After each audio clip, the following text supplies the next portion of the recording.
With large, dark shadows, unidentified animal sound, forests can be one of the spookiest places in the world. The forest of Brocéliande in France, home to the tomb of Merlin, Doon Hill in Scotland, with its entrance to the Fairy Queen underground palace, or the Black Forest in Germany.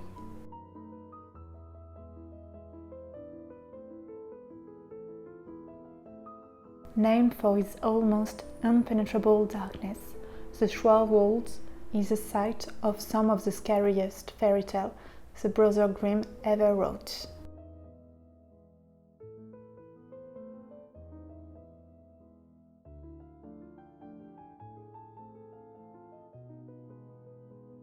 But the legend has that the forest is actually haunted by werewolves, witches, and the devil himself. Welcome back to Vegan Sweet Halloween.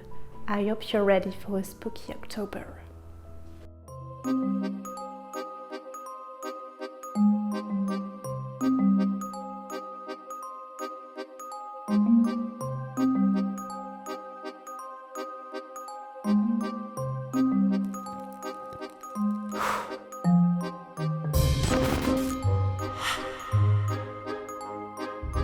To make the cacao sponge cake.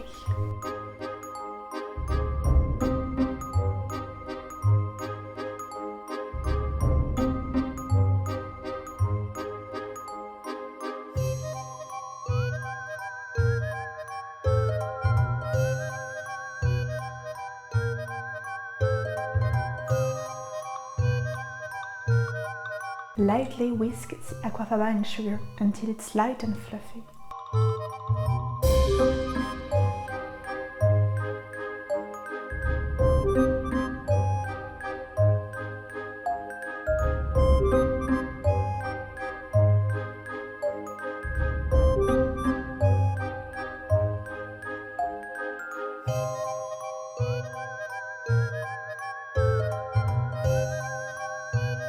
Sift the flour with the cacao and the cornstarch.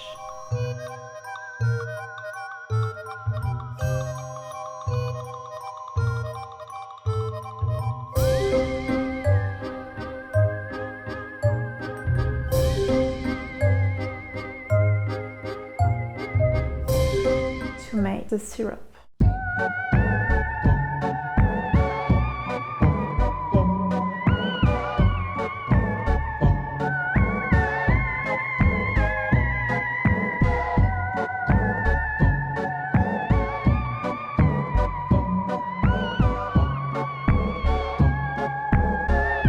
Bring to a boil the water, castor sugar and cherries.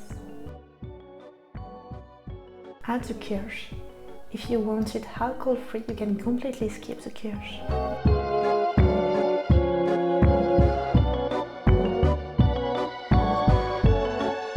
To make the dark chocolate mousse.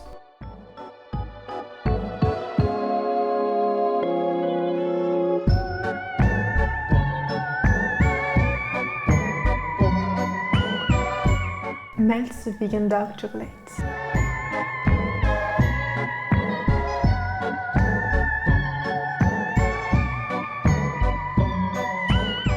Whisk the whipped cream until it's light and fluffy.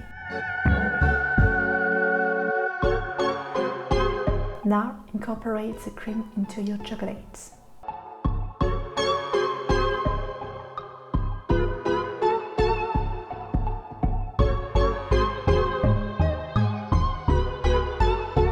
To make the Black Forest cream.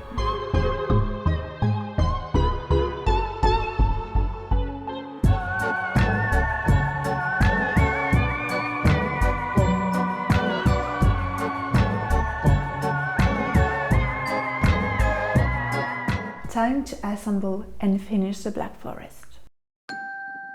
Next to a great forest, there lived a poor woodcutter with his wife and his 2 children. The boy name was Hansel, and the girl name was Gretel. He had but little to eat, and once, when a great famine came to the land, could no longer provide even their daily bread.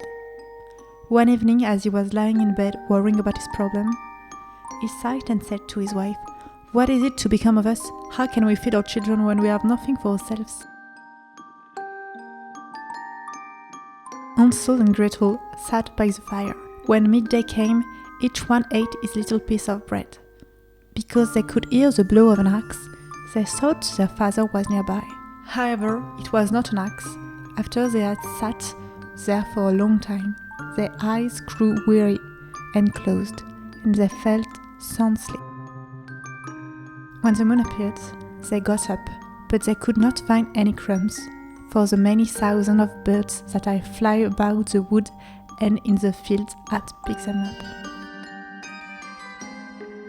The little house was built entirely from bread, with a roof made of cake, and the window made of clear sugar.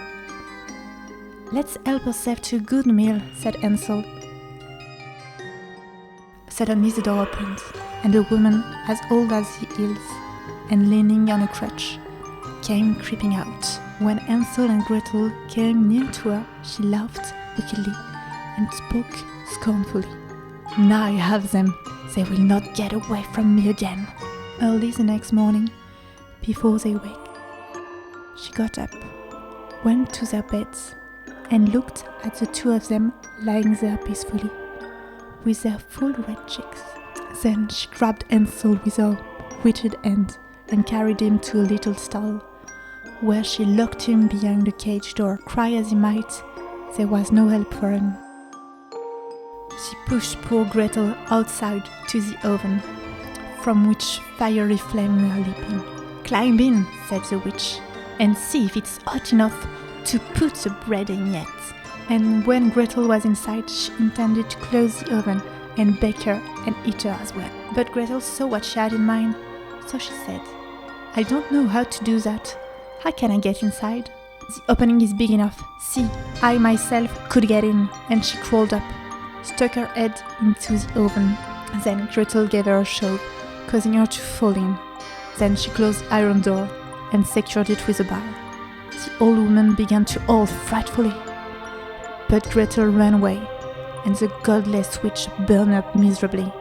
Gretel ran straight to Hansel, unlocked his stall, and cried, "Hansel, we're saved! The old witch is dead!" As a young girl, I grew up listening to Grimm fairy tales. As I grew older, I started reading them. Today we all know those fairy tales through movies or TV shows. Be it Rapunzel, Hansel and Gretel, The Wolf and the Seven Young Kids, Cinderella, Little Red Riding Hood, Snow White, Sleeping Beauty, or other of Grimm's fairy tales. They were set in the dense black forest of southwest Germany.